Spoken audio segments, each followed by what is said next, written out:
Hey, how's it going, guys? James Pena here, and welcome to my channel where we learn tips and subtleties on basic sleight of hand.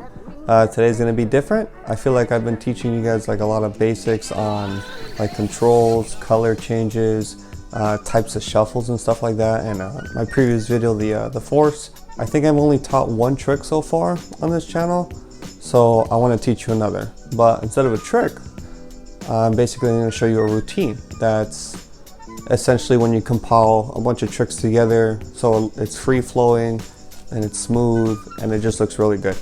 So today, as I'm sure you've probably read in the title, we are going to be going over the ambitious card routine. Super basic. Just about every magician has their own type of ambitious card. This is just my handling on it. Everybody has an ambitious card routine where it's like it comes to the top of the deck like 10 million times one time, and in today's case, my case, it's just going to be 3 times, but it gets better each time, and that's what any routine should be. So before I keep talking too much, let's get into today's video. Hopefully you guys like it.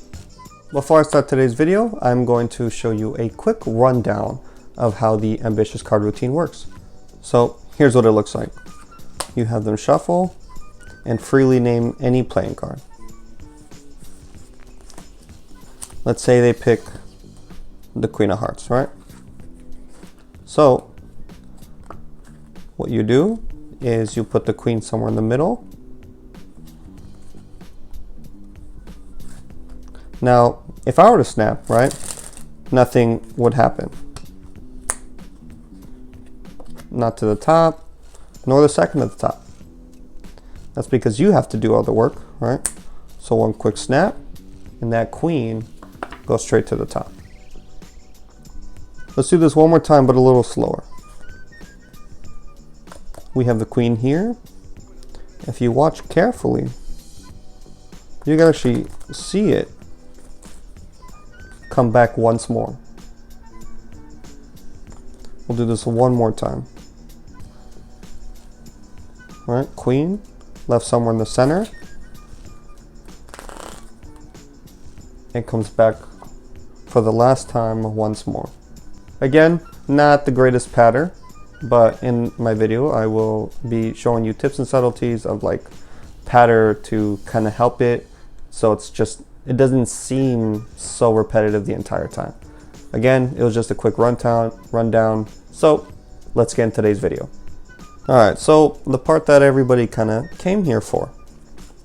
So assuming that you actually watched the rundown of the actual routine and didn't just completely skip it, I'm gonna go ahead and start the tutorial. So I'm gonna have them shuffle, right? Whatever the case may be, completely impromptu, right? They can shuffle as much as they want and then have them give it back to you. You have them name any playing card at all whatsoever. Let's say they pick the 4 of clubs, right? So you're just gonna go in and you're gonna find that 4 of clubs. Now what I do here is I'll grab it like this, and with my ring finger I'll essentially do this. So I'm grabbing and then rotating. All right, that's all I'm doing. Now I know that seems complicated, but there's a reason why I wanted to do that. One, this ambitious card routine is meant for here. I mean, it's good for a pretty big angle, right? That's kind of the angle that we're at, right? It's not directly center. It's got some good angles. So the reason why I do that is because I want to cover up me getting a break back here, because I'm setting myself up for a double later on. So to get a double, since I'm going to be using this card and this card, I only need to get a 1 card break. So as I'm here, I'm getting a 1 card break. Now I'm just going to put that card on top. Now I grab both corners, and then before I lift off, I'm going to kill this, right? Because They just saw this card, and if I take it off, they're going to know I took that card. So you're going to do something called a risk kill. So the moment this breaks off the surface of the deck, I'm going to just rotate it like this. All right, I'm just applying pressure with these 3 fingers, and it just goes. And then your hand is also covering a lot of it too. So what it should look like, right, from this point of view, I'm lifting and turning. So from here, you don't see much. Now if you want to learn how to do that twirl, pretty easy. So once you're here and turn, you are just going to rotate, rotate again, and then I'll put the link in the description of the Stuart Gordon, but that's essentially what you're going to do. You're just going to put your ring finger here and execute a Stuart Gordon. And then you're going to catch it with your left hand. Now from here, you're going to do a Tamariz double. Again, that's in my double lift video, so make sure you watch that first. You're going to execute the Tamariz double, and you are going to put that card in the center, to which they think is the 4 of clubs. So then you're going to put that card in, and now instead of overproving, right? So if you don't know what overproving is, it's essentially when a magician just tries to overprove something, right, of what they did, if that makes sense. So a normal magician at this point of the routine would probably say, oh look, it's not on the top, it's not second to the top, it's not on the bottom. I don't know if you can kind of see how that overproving works, right? So this is what I came up with. So after that card is pushed into the center, I say, look, the magic doesn't happen with me, right? Because I'll prove it to you, right? If I snap, literally nothing happens. It doesn't come to the top, nor the second. Nowhere near, right? So you see how that pattern is just a little bit better than saying, oh look, it's not here, nor there, nor anywhere, right? That's just kind of just something I kind of came up with while performing with this routine. All right, so to explain also what I kind of just did. So when I say, hey, when I snap my hands, nothing happens, what I'm doing is getting a pinky break of 2 cards and doing a double. The 4 of clubs, the card that the spectator named, is right underneath. Now what I'm doing is saying that it's not the next card, right? I'm just trying to explain that it's nowhere near, right? That even if I snap my fingers, nothing would have happened. So I'm explaining that it didn't come to the top, and it's not the second card either. And I'm going to put the second card right here. So now that 4 should be between all cards. But it's covered up and they shouldn't know about that. So once you put that second card back here, you're going to just put all 3 cards down. Now what that did is set you up for another double lift. Because now when I do a double lift, right, it's now going to be that 4.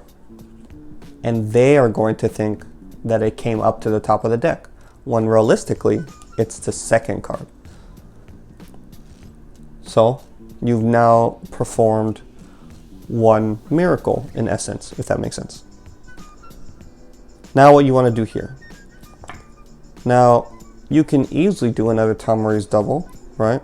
But I personally don't like to repeat my same actions just because I don't want it to look sketchy, and I just want to get into a good habit of things.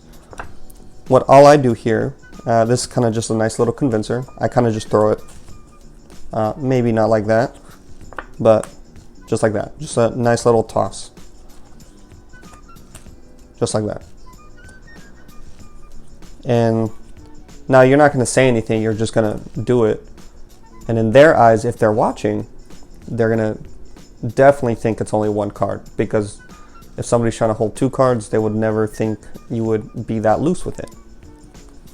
So now that you have that 4 of clubs, second to the top,